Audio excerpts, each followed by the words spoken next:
بسم الله الرحمن الرحيم.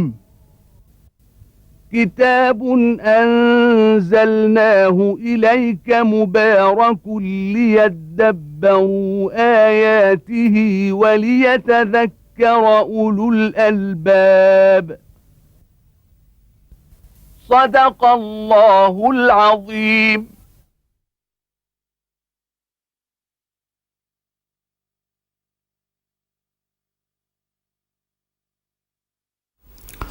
إن الحمد لله نحمده ونستعينه ونستهديه ونستغفره ونعوذ بالله من شرور أنفسنا ومن سيئات أعمالنا. من يهده الله فلا مضل له ومن يضلله فلا هادي له، وأشهد أن لا إله إلا الله وحده لا شريك له، وأشهد أن محمدا عبده ورسوله، وبعد. فكنا قد وقفنا في الحلقة الماضية عند قول الله تبارك وتعالى: وإذا فعلوا فاحشة قالوا وجدنا عليها آباءنا والله أمرنا بها. قل إن الله لا يأمر بالفحشاء تقولون على الله ما لا تعلمون. قل أمر ربي بالقسط وأقيموا وجوهكم عند كل مسجد وادعوه مخلصين له الدين كما بدأكم تعودون. فريقا هدى وفريقا حق عليهم الضلالة، إنهم اتخذوا الشياطين أولياء من دون الله ويحسبون أنهم مهتدون. يا بني آدم خذوا زينتكم عند كل مسجد وكلوا واشربوا ولا تسرفوا إنه لا يحب المسرفين. قل من حرم زينة الله التي أخرج لعباده والطيبات من الرزق قل هي للذين آمنوا في الحياة الدنيا خالصة يوم القيامة كذلك نفصل الآيات لقوم يعلمون. نادى الله تبارك وتعالى بني آدم أولاد آدم جميعا بعد أن أعلمهم الله تبارك وتعالى بقصة أبيهم وما كان من شأن إبليس معه وما كان من أمر الله تبارك وتعالى في إنزال آدم عليه السلام وإبليس من ذلك العلو من الجنة إلى الأرض، وأن الأرض هي المستقر لهما، وأنه قال فيها تحيون وفيها تموتون ومنها تخرجون. ثم نادى الله تبارك وتعالى بني آدم فقال: يا بني آدم قد أنزلنا عليكم لباسا يواري سوآتكم وريشا. وهذا من فضله سبحانه وتعالى، وهذا ستر لهذه العورات وتذكير بأن كان الهدف الأول من إبليس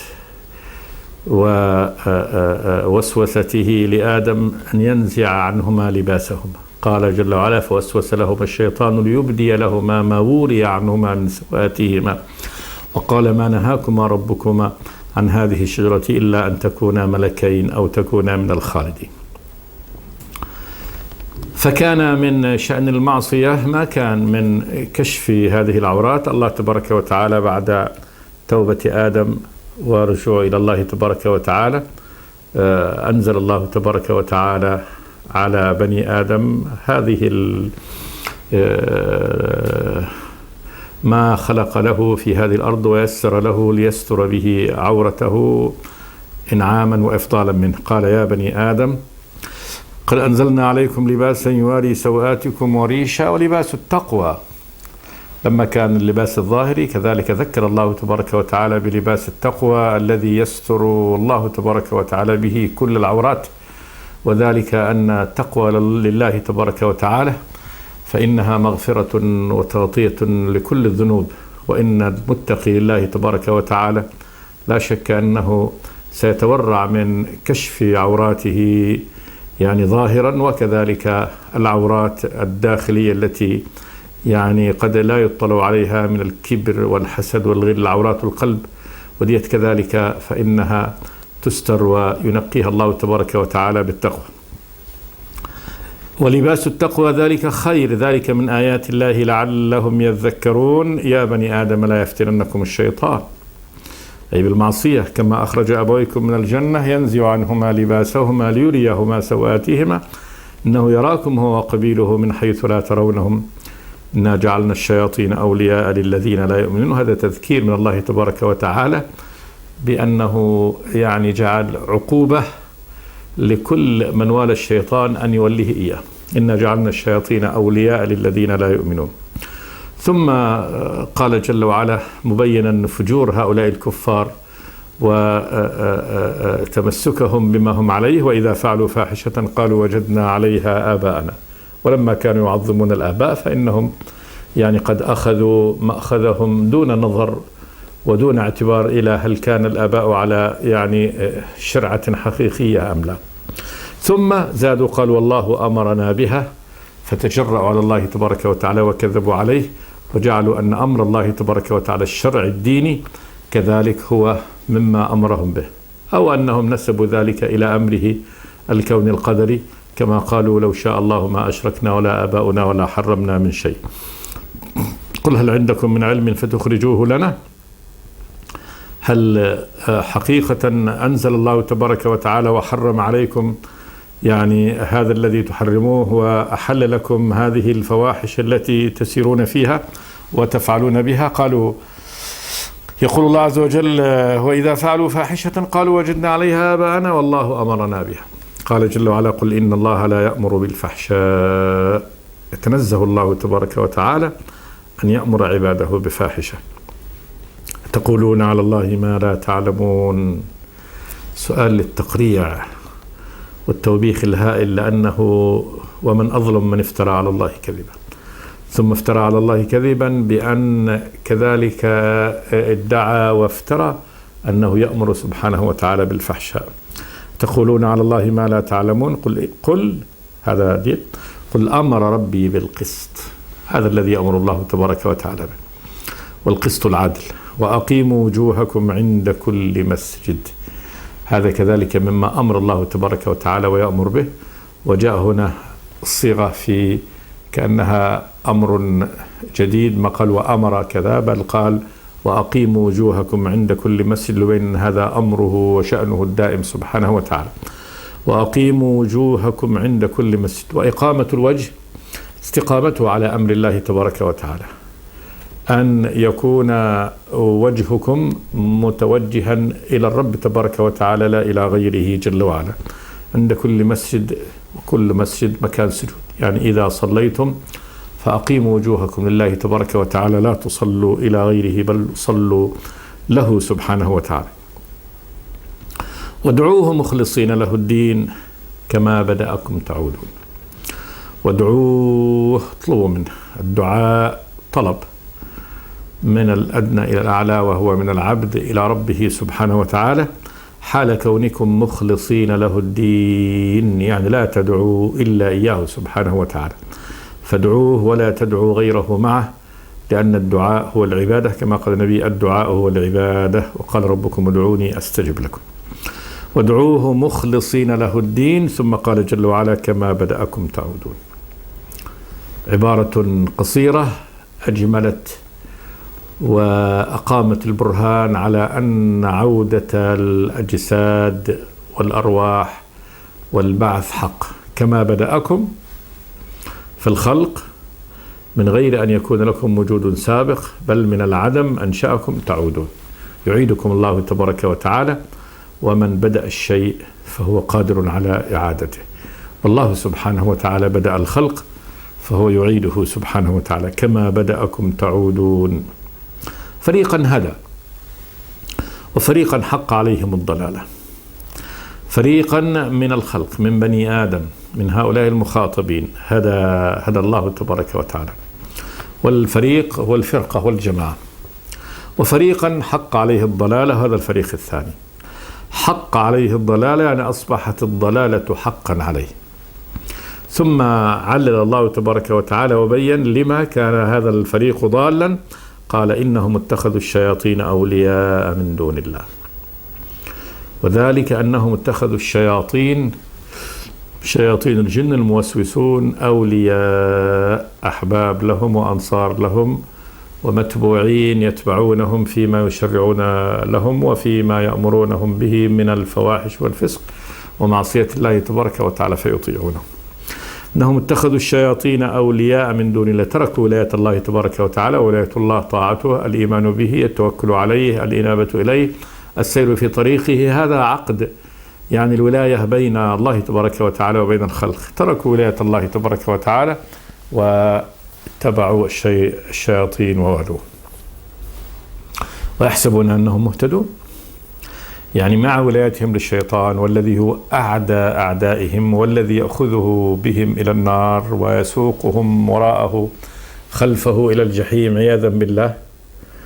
مع ذلك يحسب أنه مهتدي، وهذا من الخذلان العظيم من الرب العظيم، خذلان الله تبارك وتعالى لهؤلاء يعني الذين اتخذوا الشيطان أو وليا لهم، فإنهم يسيرون في طريق الغواية وهم يضحكون وهم يحسبون أنهم مهتدون، يظنون أن الذي هم عليه من طريق الغواية هو طريق الهداية وهو طريق الفلاح والنجاح. فطمس الله تبارك وتعالى يعني بصيرتهم على هذا النحو، فيسيرون في طريق النار وطريق الهلاك وهم يظنون أنه طريق السعادة وطريق يعني مقتضى العقل. فهؤلاء مكذبون بالبعث وهو واقع، يكذبون بالنار وهم مساقون إليها، يظنون أن ما هم عليه هو الشرعة والمنهاج وهو مقتضى العقل في اتباعهم لأهوائهم واتباعهم لشياطينهم واتباعهم لآبائهم، ويظنون أن هذه هو الهداية.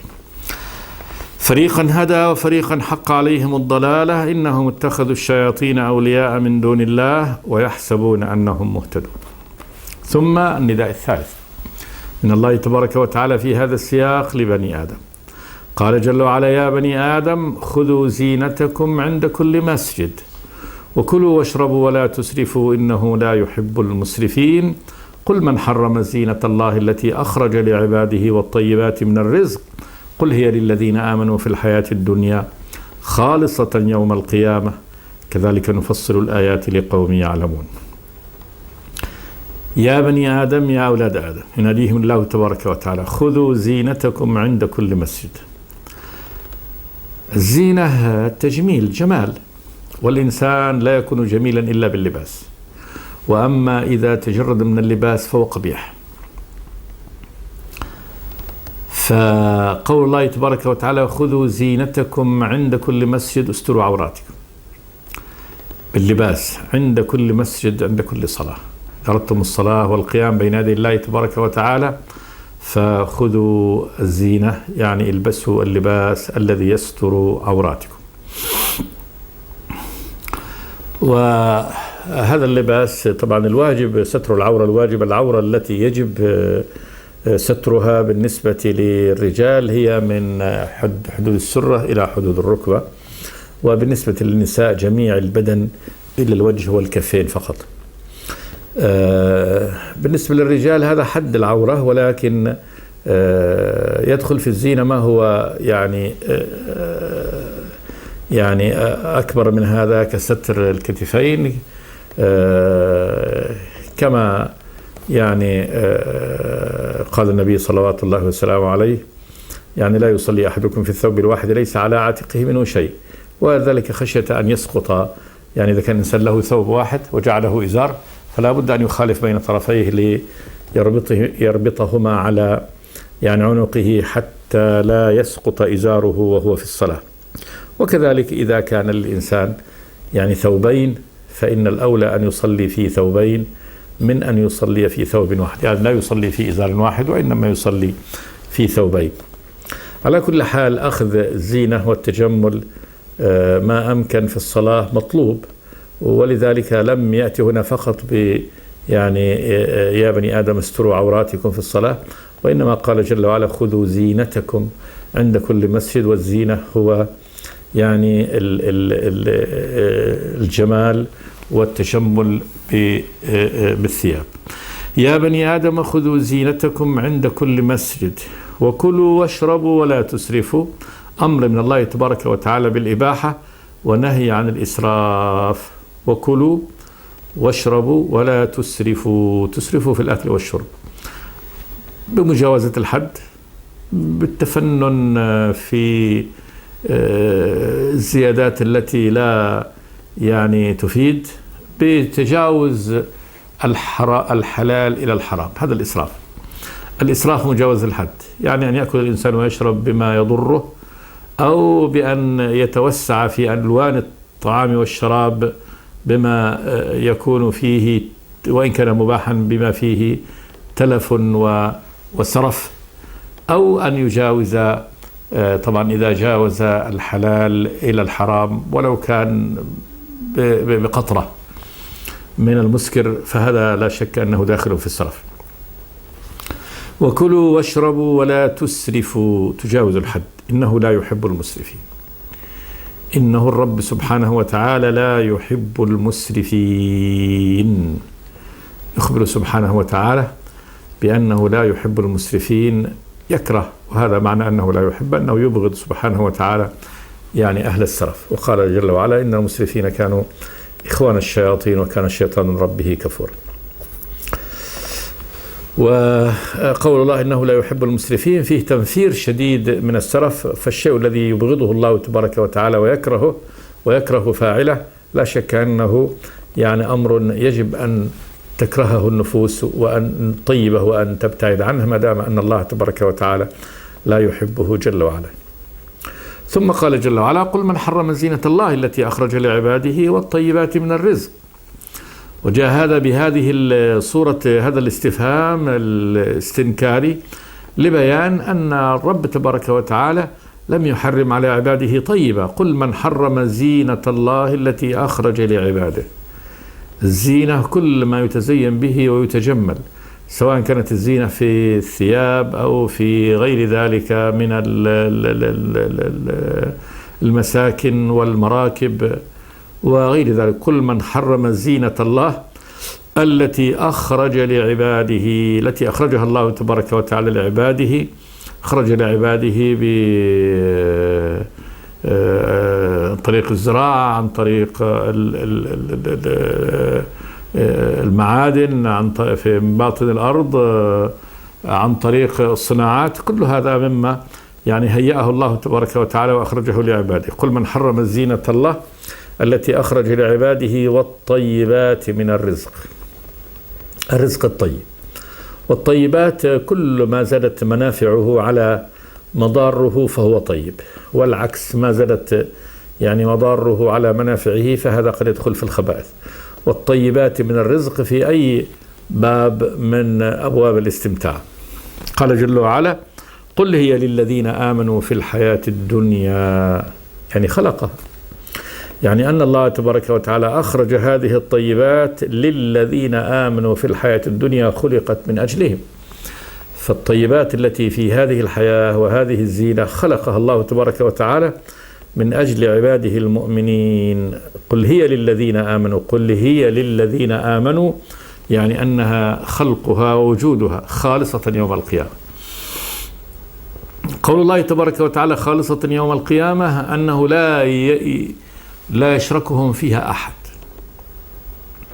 وذلك أن كل الطيبات التي ذكر الله تبارك وتعالى في الجنة لأهل الإيمان لا يشركهم فيها أهل الكفر والنفاق، لا منافق ولا كافر. أما في الدنيا فإن الله خلقها في الدنيا للمؤمنين، ولكن يشركهم فيها يعني الكفار والمنافقون، لكن على وجه الغلب وأخذ ما لا يحل له. فإن الكافر لا يحل له أن يتمتع بنعم الله تبارك وتعالى ويكفر بالله عز وجل. يا أيها الناس كلوا مما في الأرض حلالا طيبا ولا تتبعوا خطوات الشيطان إنه لكم عدو مبين. أباح الله تبارك وتعالى ما أباح لخلقه من هذه الرزق الطيب الذي خلقه، لكن حال كونهم مؤمنين به، إذا كانوا مؤمنين به مستعينين بذلك على طاعته. أما أنهم يأكلون ويشربون ويتمتعون بما خلق الله تبارك وتعالى ثم يعصون ويكفرون فهذا وبال لهم، فهذا وبال عليهم، ولم تخلق هذه يعني لهم، وإنما هنا يكون أخذهم لها إنما هو على وجه الظلم وأخذ ما لا يحل له ولا يحق له.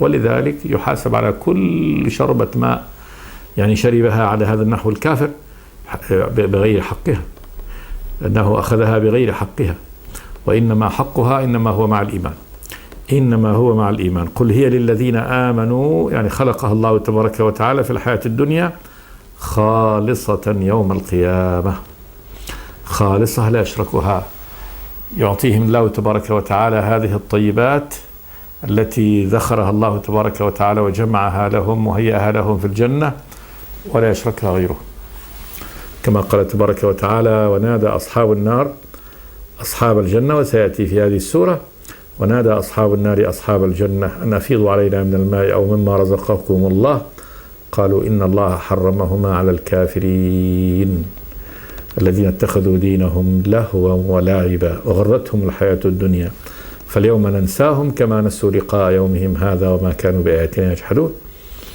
فهذه الآية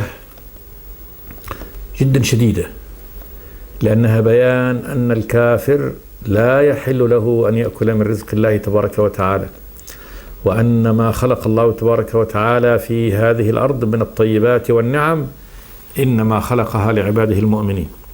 قال: قل هي، أي مخلوقة موجودة سخرها الله تبارك وتعالى وذللها للذين آمنوا في الحياة الدنيا خالصة يوم القيامة، كذلك نفصل الآيات لقوم يعلمون. كذلك يعني بهذا التفصيل والتوضيح والبيان، قال جل وعلا: نفصل الآيات، وتفصيلها بيانها وفصل المعاني بعضها على بعض حتى يتبين كل معنى وكل عنصر من العناصر على حدة، فتتضح الأمور وتظهر ولا يبقى في الحق لبس.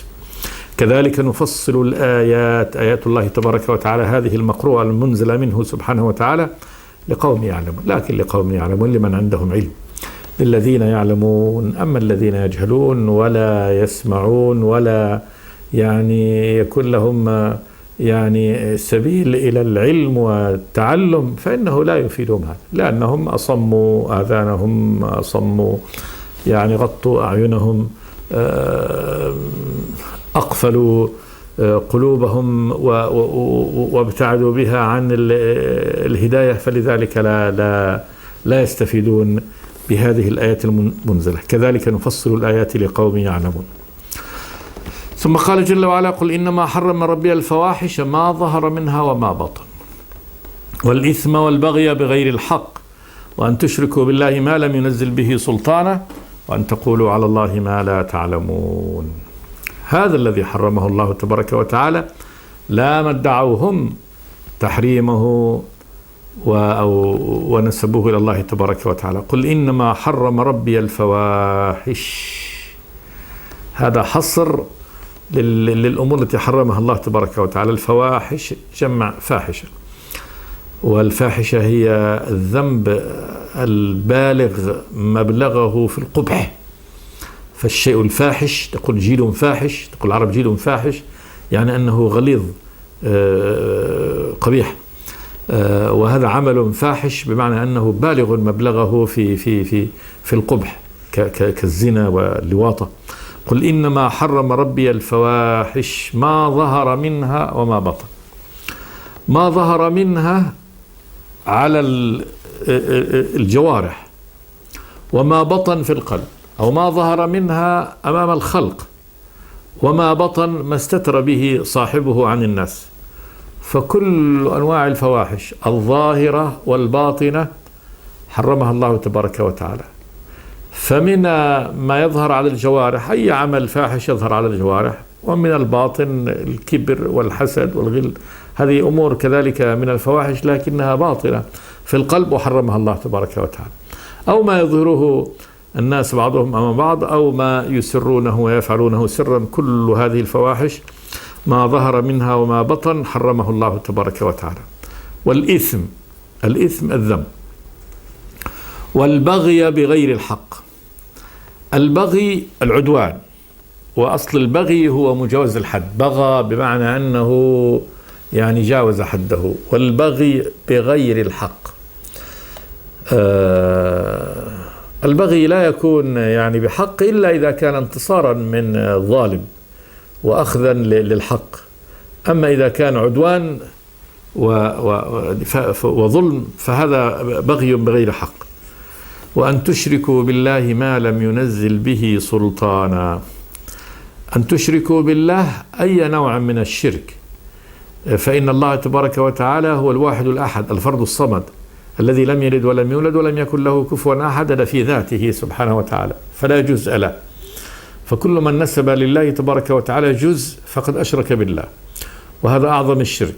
جزء ابن، لأن الابن بضعة من الأب، فكل الذين نسبوا لله ولد كمشرك العرب الذين قالوا الملائكة بنات الله، والنصارى الذين قالوا المسيح ابن الله، واليهود الذين قالوا عزير ابن الله، وكل من نسب لله ولد، أو من قالوا بأن محمد من نور الله فكأنه يعني قد خلقه الله من نوره، فهذا كل هذا نسبة جزء لله تبارك وتعالى، والله لا جزء له سبحانه وتعالى. وجعلوا له من عباده جزءا إن الإنسان لكفور مبين.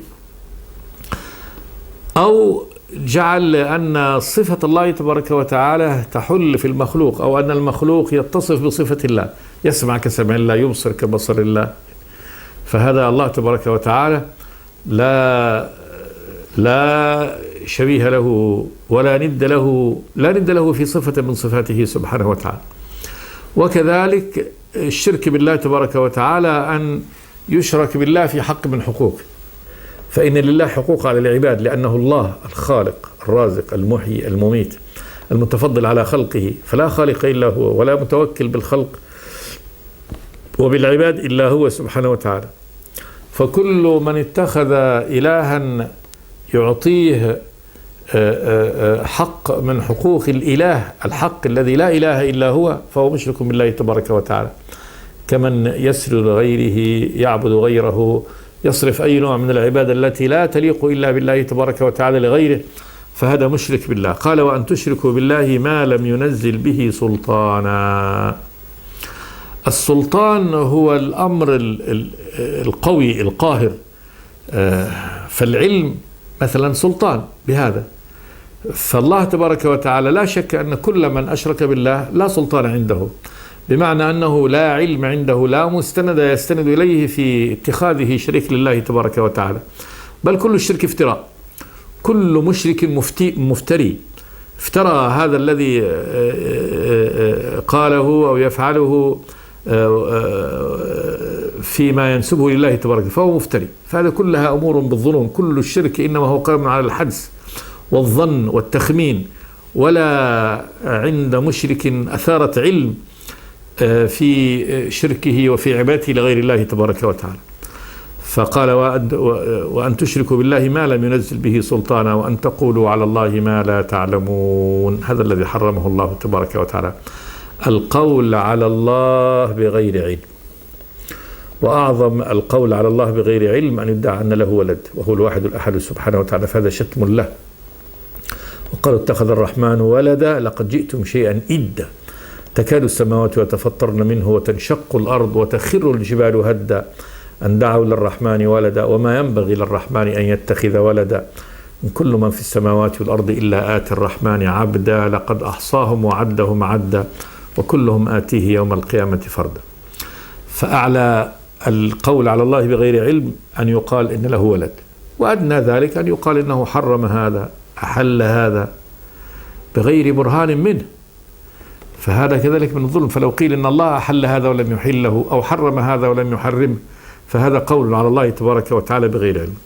وأن تقولوا على الله ما لا تعلمون، فهذه هي الأمور التي حرمها الله. قل إنما حرم ربي الفواحش ما ظهر منها وما بطن والإثم والبغي بغير الحق وأن تشركوا بالله ما لم ينزل به سلطانا وأن تقولوا على الله ما لا تعلمون. نقف عند هذا ونكمل إن شاء الله في الحلقة الآتية. أقول قولي هذا أستغفر الله لي ولكم من كل ذنب. صلى الله وسلم على عبده ورسوله محمد. بسم الله الرحمن الرحيم. كتاب أنزلناه إليك مبارك ليدبروا آياته وليتذكر أولو الألباب. صدق الله العظيم.